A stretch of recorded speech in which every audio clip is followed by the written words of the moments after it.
Hi friends, ಎಲ್ಲರಿಗೂ ಗೌರಿ ಮತ್ತೆ ಗಣೇಶ ಹಬ್ಬದ ಹಾರ್ದಿಕ ಶುಭಾಶಯಗಳು.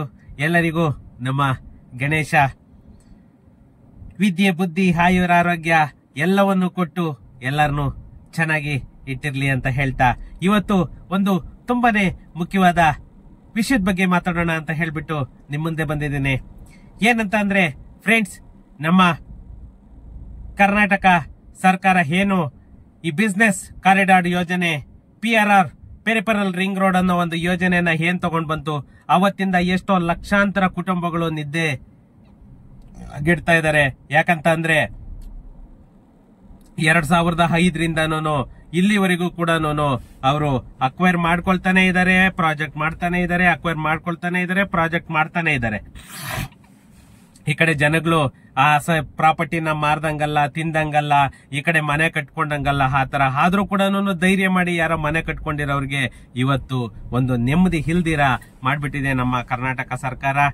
ಫ್ರೆಂಡ್ಸ್, ಅದರ ಜೊತೆಯಲ್ಲಿ ಇನ್ನೂ ಸುಮಾರು 6 ಲೇಔಟ್, 6 ಬಡಾವಣೆಗಳನ್ನ ಮಾಡಬೇಕು ಅಂತ ಹೇಳ್ಬಿಟ್ಟು ಈ ನಮ್ಮ ಕರ್ನಾಟಕ ಸರ್ಕಾರ ಸುಮಾರು 50,000 ಸೈಟ್ಗಳನ್ನ ಮಾಡ್ತೀವಿ ಅಂತ ಹೇಳ್ಬಿಟ್ಟು. ಯಾಕಂದ್ರೆ ಇನ್ಯಾವುದೂ ಪ್ರೈವೇಟ್ ಪ್ರಾಪರ್ಟಿ ಅನ್ನೋದೇ ಇರಬಾರ್ದು, ಎಲ್ಲ ಏನೇ ಬಂದ್ರು ಕೂಡ ಇನ್ಕಮ್ ಕರ್ನಾಟಕ ಸರ್ಕಾರಕ್ಕೆ ಬರಬೇಕು ಅಂತ ಹೇಳ್ಬಿಟ್ಟು ಎಲ್ಲ BDA ಲೇಔಟ್ ಮಾಡ್ಲಿಕ್ಕೆ ನಮ್ಮ ಮಾನ್ಯ DK ಶಿವಕುಮಾರ್ ಅವರು ಪಣ ತೊಟ್ಟು ನಿಂತು ಬಿಟ್ಟಿದ್ದಾರೆ. ಅದು ಏನು ಮಾಡಕ್ಕಾಗಲ್ಲ. ಮತ್ತೇನಾದ್ರೂ ಇವರು ನಂದು ಒಂದೇ ಒಂದು ಫ್ರೆಂಡ್ಸ್, ಇವ್ರು ಏನಾದ್ರೂ ಲೈಫ್ ಟೈಮ್ ಇರೋ ತರ ಇದ್ದಿದ್ರೆ ಎಲ್ಲರೂ ಅಲ್ಲ, ಅದೋ ಗತಿ 5 ವರ್ಷಕ್ಕೇನೆ ಇವರು ಮಾಡ್ತಾ ಇರೋ ಒಂದು ಪ್ರೀ ಪ್ಲಾನ್ ನೋಡಿದ್ರೆ ಅಬ್ಬಾ ಗಡ ಗಡ ಗಡ ಗಡ ಅನ್ನುತ್ತೆ. ಇನ್ನೇನಾದ್ರು ಪರ್ಮನೆಂಟ್ ಆಗಿ ಇವ್ರ ಚೇರ್ ಮೇಲೆ ಕೂರಂಗಿದ್ರೆ ಮತ್ತೆ ಇನ್ಯಾವ ರೇಂಜ್ಗೆ ಆಗಿರೋದು ಅದೇ ಗೊತ್ತಾಗ್ತಾ ಇಲ್ಲ. ಬರೀ 5 ವರ್ಷಕ್ಕೆ ಇಷ್ಟೆಲ್ಲ ಪ್ಲಾನ್ ಮಾಡಿ ಇಷ್ಟೆಲ್ಲ ಹೊಡಿಬೇಕು ಅಂತ ಹೇಳ್ಬಿಟ್ಟು ಪ್ಲಾನ್ ಮಾಡ್ತಾರಲ್ಲ. ಓಕೆ, ಇರ್ಲಿ, ಆ ರಾಜಕೀಯ ವ್ಯಕ್ತಿಗಳ ಬಗ್ಗೆ ಮಾತಾಡಕ್ ಹೋದ್ರೆ ಟೈಮ್ ಸಾಕಾಗಲ್ಲ. ಫ್ರೆಂಡ್ಸ್, ಟೈಮ್ ವೇಸ್ಟ್ ಮಾಡೋದ್ ಬೇಡ, ನಾವು ವಿಡಿಯೋಗೆ ಎಂಟರ್ ಆಗೋಣ. ಏನಂದ್ರೆ ನಮ್ಮ ಬೆಂಗಳೂರು ಬಿಸ್ನೆಸ್ ಕಾರಿಡಾರ್ PRR 2 ಏನ್ ಬರ್ತಾ ಇದೆ, ಅದರ ಪಕ್ಕದಲ್ಲೇನೆ ಸುಮಾರು 6 ಹೊಸ ಬಡಾವಣೆಗಳನ್ನ ನಮ್ಮ ಕರ್ನಾಟಕ ಸರ್ಕಾರ ಅಭಿವೃದ್ಧಿ ಮಾಡೋದಕ್ಕೆ ಜಮೀನನ್ನ ವಶಪಡಿಸ್ಕೊಳ್ತಾ ಇದೆ. ಸುಮಾರು 6,217 ಎಕರೆ ಜಮೀನಿಗೆ ಭೂಸ್ವಾಧೀನಕ್ಕೆ ಅಧಿಸೂಚನೆಯನ್ನ ಸರ್ಕಾರ ಹೊರಡಿಸಿದೆ. ಏನು ಪೆರಿಫೆರಲ್ ರಿಂಗ್ ರೋಡ್ ಬರ್ತಾ ಇತ್ತು, ಆ ಪೆರಿಫೆರಲ್ ರಿಂಗ್ ರೋಡ್ ಅಕ್ಕಪಕ್ಕದಲ್ಲೇನೆ ಸುಮಾರು 6 ಲೇಔಟ್ ಅಂದ್ರೆ PRR 2, PRR 1 ಅಲ್ಲ, PRR 2 ಏನ್ ಬರ್ತಾ ಇದೆ ಹೊಸೂರು ರೋಡ್ ಇಂದ ಅಪ್ ಟು ತುಮಕೂರು ರೋಡ್ ವರ್ಗೂನು ಅಲ್ಲಿ ಸುಮಾರು 6 ಬಡಾವಣೆಗಳನ್ನ ಮಾಡ್ತಾ ಇದ್ದಾರೆ. ಸುಮಾರು 6,217 ಎಕರೆ ಜಮೀನು. ಓಕೆ ಫ್ರೆಂಡ್ಸ್, ಅದ್ರ ಬಗ್ಗೆನೇನೆ ಈ ವಿಡಿಯೋದಲ್ಲಿ ಮಾತಾಡೋಣ. ಅದಕ್ಕೂ ಮುಂಚೆ ಇನ್ನು ನನ್ನ ಚಾನೆಲ್ ಅನ್ನ ಯಾರೆಲ್ಲ ಸಬ್ಸ್ಕ್ರೈಬ್ ಮಾಡ್ಕೊಂಡಿಲ್ಲ, ಪ್ಲೀಸ್ ಸಬ್ಸ್ಕ್ರೈಬ್ ಮಾಡ್ಕೊಳ್ಳಿ. ಹಾಗೇನೆ ನನ್ನ ವಿಡಿಯೋಸ್ ಅನ್ನ ಶೇರ್ ಮಾಡೋ ಮುಖಾಂತರ ನನಗೆ ಸಪೋರ್ಟ್ ಮಾಡಿ ಅಂತ ಹೇಳ್ತಾ, ಫ್ರೆಂಡ್ಸ್, ಈ ನಮ್ಮ ಬೆಂಗಳೂರು ಅಭಿವೃದ್ಧಿ ಪ್ರಾಧಿಕಾರ BDA ಏನಿದೆ, ಇದು ಈ ಹಳೆ ಹೊರವರ್ತುಲ ರಸ್ತೆ ಏನು ಪೆರಿಫೆರಲ್ ರಿಂಗ್ ರೋಡ್ ಅಂತ ಏನ್ ಹೇಳ್ತೀವಿ, ಆ ರಸ್ತೆಯ ಉದ್ದಕ್ಕೂ ಸುಮಾರು 6 ಹೊಸ ಬಡಾವಣೆಗಳನ್ನ ನಿರ್ಮಿಸಲು ಮುಂದಾಗಿದೆ. ಇದು ಇನ್ನೊಂದು ಮೈಂಡ್ ಅಲ್ಲಿ ಇಟ್ಕೊಳ್ಳಿ, ಪೆರಿಫೆರಲ್ ರಿಂಗ್ ರೋಡ್ ಅಕ್ಕಪಕ್ಕದಲ್ಲಿ ಏನು ವಾಣಿಜ್ಯ ಕಮರ್ಷಿಯಲ್ ಸೈಟ್ಸ್ ಮಾಡ್ತಾ ಇದ್ದಾರೆ ಅದಕ್ಕೂ ಇದಕ್ಕೂ ಸಂಬಂಧ ಇಲ್ಲ, ಅದು ಸಪರೇಟು, ಇದು ಸಪರೇಟು. ಈ ಯೋಜನೆಗಾಗಿ ಸುಮಾರು 6,217 ಎಕರೆ ಜಮೀನನ್ನ ಭೂಸ್ವಾಧೀನಪಡಿಸಿಕೊಳ್ಳಲು ಕರ್ನಾಟಕ ರಾಜ್ಯ ಸರ್ಕಾರ ಅನುಮತಿಯನ್ನ ನೀಡಿದೆ. ಅನಧಿಕೃತ ಬಡಾವಣೆಗಳು, ರೆವಿನ್ಯೂ ಸೈಟ್ಸ್, ಅನ್ಆಥರೈಸ್ಡ್ ಲೇಔಟ್ಸ್ ಏನಿದೆ, ಆ ಅನ್ಆಥರೈಸ್ಡ್ ಲೇಔಟ್ಸ್ ಅನ್ನ ತಡೆಗಟ್ಟಲು ಮತ್ತೆ ಸಾರ್ವಜನಿಕರಿಗೆ ಕೈಗೆಟಕುವ ದರದಲ್ಲಿ ಅಂತಂದ್ರೆ ಏನ್ 500 ರೂಪಾಯಿಗೆ ಒಂದು ಸೈಟ್ ಕೊಡ್ತಾರೆ, 500 ರೂಪಾಯಿ ಒಂದು ಸ್ಕ್ವೇರ್ ಫೀಟ್ ಕೊಟ್ಬಿಡ್ತಾರೆ ಇವರು, 5 ಲಕ್ಷ 6 ಲಕ್ಷಕ್ಕೆ ಒಂದೊಂದು ಸೈಟ್ ಕೊಟ್ಬಿಡ್ತಾರೆ. ಕೈಗೆಟಕುವ ದರದಲ್ಲಿ ನಿವೇಶನಗಳನ್ನ ಒದಗಿಸಲು ಈ ಯೋಜನೆಯನ್ನ ರೂಪಿಸಲಾಗಿದೆ ಅಂತ ಹೇಳ್ಬಿಟ್ಟು ನಮ್ಮ ಕರ್ನಾಟಕ ಸರ್ಕಾರ ಹೇಳ್ತಾ ಇದೆ. ಈ ನಿರ್ಧಾರ ನಮ್ಮ ನಗರದ ವಸತಿ ಸಮಸ್ಯೆಗೆ ಪರಿಹಾರ ನೀಡುವ ನಿರೀಕ್ಷೆ ಮೂಡಿಸಿದ್ದು, ಇದೇ ವೇಳೆ ಇಂದಿನ ಯೋಜನೆಗಳ ಅನುಭವದ ಹಿನ್ನೆಲೆಯಲ್ಲಿ ಕೆಲವು ವಿಮರ್ಶೆಗಳು ಕೂಡ ನಡೀತಾ ಇದೆ. ಈ ಬ್ಯಾಂಗ್ಳೂರ್ ಬಿಸ್ನೆಸ್ ಕಾರಿಡಾರ್ 2 ಏನು PRR 2 ಅಂತ ಏನ್ ಹೇಳ್ತೀವಿ, ಈ PRR 2 ಬಂದ್ಬಿಟ್ಟು ಹೊಸೂರು ರಸ್ತೆಯಿಂದ ಬನ್ನೇರುಘಟ್ಟ ರಸ್ತೆ, ಬನ್ನೇರುಘಟ್ಟ ರಸ್ತೆಯಿಂದ ಕನಕಪುರ ರಸ್ತೆ, ಕನಕಪುರ ರಸ್ತೆಯಿಂದ ಮೈಸೂರು ರಸ್ತೆ, ಮೈಸೂರು ರಸ್ತೆಯಿಂದ ಮಾಗಡಿ ರಸ್ತೆ, ಮಾಗಡಿ ರಸ್ತೆಯಿಂದ ತುಮಕೂರು ರಸ್ತೆ. ಇದು PRR 2 ಬರ್ತಿರೋದು.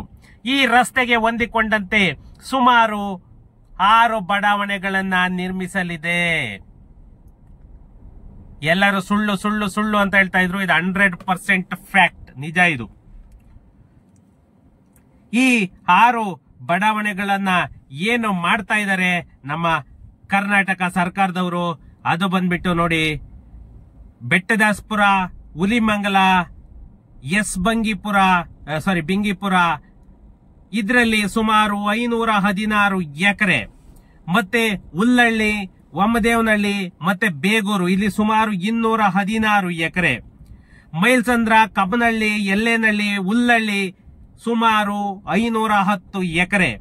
ಇನ್ನ ಲೇಔಟ್ 5 BM ಕಾವಲ್, ಕಗ್ಲಿಪುರ, UM ಕಾವಲ್, ಅಗ್ರ, ಗುಳುಕಮಲೈ ಮತ್ತೆ ಓಬಿಚೂಡ್ನಹಳ್ಳಿ, ಉತ್ರಿ, ಇದರಲ್ಲಿ ಸುಮಾರು 4200 ಎಕರೆ. ದೊಡ್ಡ ಲೇಔಟ್ ಅಂದ್ರೆ ಇದೆ ಲೇಔಟ್ ನಂಬರ್ 4, ಲೇಔಟ್ ನಂಬರ್ 5. ಇನ್ನ ಲೇಔಟ್ ನಂಬರ್ 6 BM ಕಾವಲ್, ದೇವಗೆರೆ, ಗಂಗಸಂದ್ರ ಮತ್ತೆ ಗುಡಿಮಾವು, ಇಲ್ಲಿ 625 ಎಕರೆ. ಈ ಯೋಜನೆ ಒಟ್ಟು ಸುಮಾರು 318 ಎಕರೆ, 6217 ಎಕರೆ ಜಮೀನು. 6217 ಎಕರೆ ಜಮೀನಿನಲ್ಲಿ ಇದು ಸರ್ಕಾರ ಆಲ್ರೆಡಿ ಅನುಮತಿಯನ್ನ ಕೊಟ್ಟಾಗಿದೆ. ಇದರಲ್ಲಿ ಯಾವುದೇ ಡೌಟ್ ಅನ್ನೋ ಮಾತೇ ಇಲ್ಲ. ಸರ್ಕಾರದಿಂದ ಆದೇಶ ಕೂಡ ಆಗೋಗಿದೆ, ಬೇಕಾದ್ರೆ ನೀವು ಚೆಕ್ ಮಾಡ್ಕೊಳ್ಬಹುದು, ಆದೇಶ ಆಗಿದೆ. ಈ ನಮ್ಮ BDA ಏನು 6 ಬಡಾವಣೆಗಳನ್ನ ಮಾಡ್ತಾ ಇದೆ, ಎಷ್ಟೋ ಸಾವಿರಾರು ಲಕ್ಷಾಂತರ ಮನೆಗಳು ಹೋಗ್ತಾ ಇದೆ. ಯಾಕಂತ ಅಂದ್ರೆ ಇಲ್ಲಿ ಮೊದಲು ಇವರು PRR 2ಗೆ PRR 1ಗೆ ಎಷ್ಟೋ ಸೈಟ್ಗಳು, ಎಷ್ಟೋ ಮನೆಗಳು, ಎಷ್ಟೋ ಜಾಗಗಳು ಹೋಗ್ತಾ ಇತ್ತು. ಅದಕ್ಕೆ ಹೋರಾಟವನ್ನ ಮಾಡ್ತಾ ಇದ್ರು. ಇವಾಗ ಮತ್ತೆ ಈ ಬಡಾವಣೆಗಳನ್ನ ಮಾಡುವ ನೆಪದಲ್ಲಿ ಸುಮಾರು 6217 ಎಕರೆ ಮತ್ತೆ ಜಮೀನನ್ನ ವಶಪಡಿಸಿಕೊಳ್ಳೋದಕ್ಕೆ BDA ಎಲ್ಲಾ ರೀತಿಯ ವ್ಯವಸ್ಥೆಯನ್ನು ಕೂಡ ಮಾಡ್ಕೊಳ್ತಾ ಇದೆ.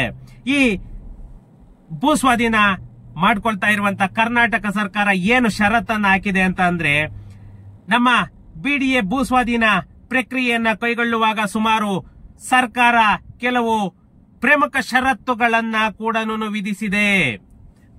ಸುಮಾರು ಷರತ್ತುಗಳನ್ನ ವಿಧಿಸಿದೆ. ಅದೇನಂತಂದ್ರೆ, ಈ ಬಡಾವಣೆಗಳನ್ನ ಸಾರ್ವಜನಿಕರ ಸಹಭಾಗಿತ್ವದ ಮಾದರಿಯಲ್ಲಿ ನಿರ್ಮಿಸಲಾಗುವುದು. ಅಂದ್ರೆ ಶೇರಿಂಗ್ ಅಂತ ಏನ್ ಹೇಳ್ತೀವಿ, ಈ ಜಾಯಿಂಟ್ ವೆಂಚರ್ ಕೊಡ್ತಿರಲ್ಲ, ಅದೇ ತರನೇನೆ ಸರ್ಕಾರ ರೈತರಿಗೆ ಒಂದು ಇದ್ರಲ್ಲಿ ಮೀನ್ಸ್ ಒಂದು MOU ಟೈಪ್ ಅಲ್ಲಿ ಇದಾಗುತ್ತಲ್ಲ, ಆ ತರ ಜಾಯಿಂಟ್ ವೆಂಚರ್ ಅಗ್ರಿಮೆಂಟ್ ತರ ಇದ್ ಮಾಡಿ ನಾವು ಲೇಔಟ್ ಅನ್ನ ಮಾಡ್ತೀವಿ ಅಂತ ಅಂದ್ರೆ ಅವ್ರೇ ನಿಮ್ಗೆ ಅಗ್ರಿಮೆಂಟ್ ಮಾಡ್ಕೊಡೋಲ್ಲ, ಬಟ್ ಶೇರಿಂಗ್ ಅನುಪಾತ ಅಂತ ಏನ್ ಹೇಳ್ತೀವಿ ಅದನ್ನ ನಿಮ್ಗೆ ಇದ್ ಮಾಡ್ತಾರೆ.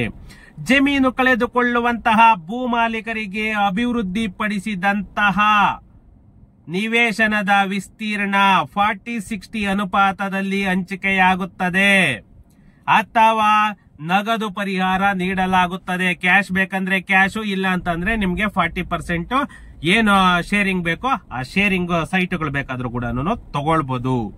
ಈ ಭೂಸ್ವಾಧೀನ ಪ್ರಕ್ರಿಯೆಯು ಬೆಂಗಳೂರು ಅಭಿವೃದ್ಧಿ ಪ್ರಾಧಿಕಾರ BDA ಕಾಯ್ದೆಯ 1976 ಮತ್ತು ಸಂಬಂಧಪಟ್ಟಂತಹ ನಿಯಮಗಳಿಗೆ ಅನುಗುಣವಾಗಿ 1976 ಆಕ್ಟ್ ಏನ್ ಹೇಳುತ್ತೆ ಅದಕ್ಕೆ ಅನುಗುಣವಾಗಿ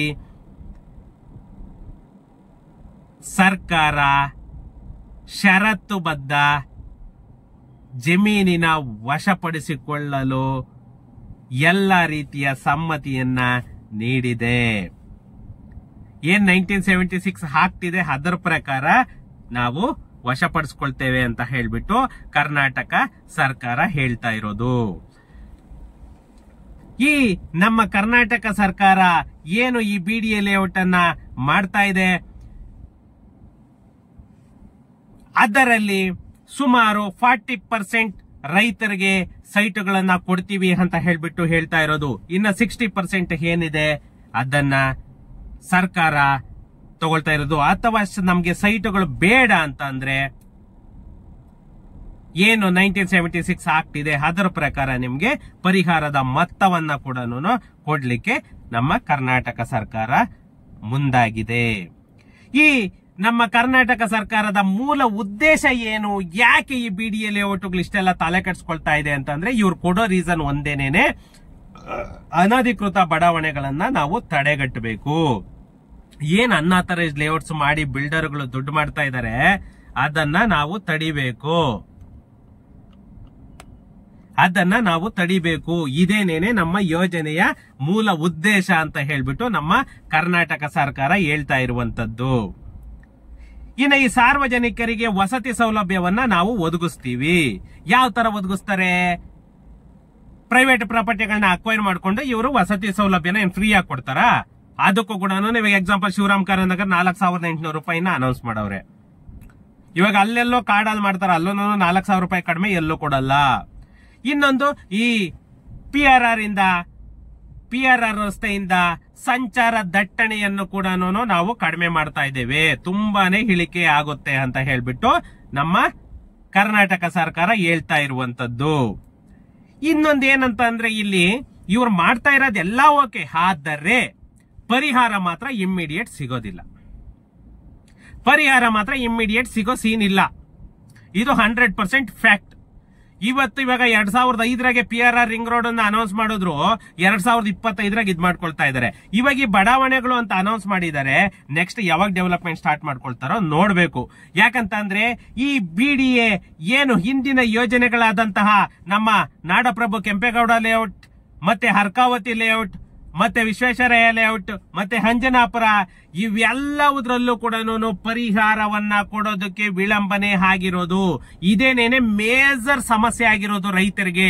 ರೈತರು ಜಮೀನ್ ಕೊಡಲ್ಲ ಅಂತ ಎಲ್ಲೂ ಹೇಳ್ತಾ ಇಲ್ಲ, ಅದಕ್ಕೆ ನಿಗದಿಯಾದಂತಹ ಪರಿಪೂರ್ಣವಾದಂತಹ ಪಕ್ಕಾ ಮಾರ್ಕೆಟ್ ವ್ಯಾಲ್ಯೂಯನ್ನ ಕೊಡಲ್ಲ. ಯಾವುದೇ ನ್ಯಾಯಾಲಯದ ವ್ಯಾಜ್ಯಗಳನ್ನು ಕೂಡ ಇವರು ಪರಿಹಾರ ಮಾಡಲ್ಲ. ಇದು ಆಗ್ತಾ ಇರೋದು ಪ್ರಾಬ್ಲಮ್. ಆದ್ರಿಂದಲೇನೆ ರೈತರು ಕೂಡ ಯಾವುದೇ ಲ್ಯಾಂಡ್ ಅನ್ನ ಕೊಡ್ಬೇಕಂದ್ರೂ ಕೂಡ ಹಿಂದೆ ಮುಂದೆ ನೋಡ್ತಾ ಇರುವಂತದ್ದು. ಯಾಕಂತ ಅಂದ್ರೆ ರೈತರು ಕೊಡಲ್ಲ ಅಂತ ಯಾರು ಹೇಳಿಲ್ಲ, ಆದರೆ ಇವರು ಸರಿಯಾದ ಮೊತ್ತವನ್ನ ಸರಿಯಾದ ಸಮಯದಲ್ಲಿ ಕೊಡಲ್ಲ. ಅದರಿಂದಲೇನೆ ಪ್ರತಿಯೊಬ್ರು ಕೂಡ ಜಮೀನನ್ನ ನಾವು ಕೊಡಲ್ಲ ಅಂತ ಹೇಳ್ಬಿಟ್ಟು ಹಿಂದೇಟ್ ಆಗ್ತಾ ಇದ್ದಾರೆ. ಇದು ಆಗ್ತಾ ಇರೋದು ಫ್ರೆಂಡ್ಸ್. ನೋಡೋಣ, ಯಾಕಂತಂದ್ರೆ ಇವರು ಸುಮಾರು 50,000 ಸೈಟ್ಗಳನ್ನ ಟಾರ್ಗೆಟ್ ಇಟ್ಕೊಂಡಿದ್ದಾರೆ. ನೋಡೋಣ ಏನೇನ್ ಮಾಡ್ತಾರೆ ಅಂತ ಹೇಳ್ಬಿಟ್ಟು. ಯಾಕಂದ್ರೆ ಕಾಂಗ್ರೆಸ್ ಸರ್ಕಾರ ಇರೋವರೆಗೂ ಇದು ತಪ್ಪಿದ್ದಲ್ಲ. ಕಾದು ನೋಡ್ಬೇಕು, ಮತ್ತೆ ಎಷ್ಟು ಸೈಟ್ ಎಷ್ಟು ಮನೆಗಳು ಹೋಗುತ್ತೆ ಅಂತ ಹೇಳ್ಬಿಟ್ಟು ಕಾದು ನೋಡೋಣ. ಸಿಗೋಣ ಫ್ರೆಂಡ್ಸ್ ನೆಕ್ಸ್ಟ್ ವಿಡಿಯೋದಲ್ಲಿ. Thank you.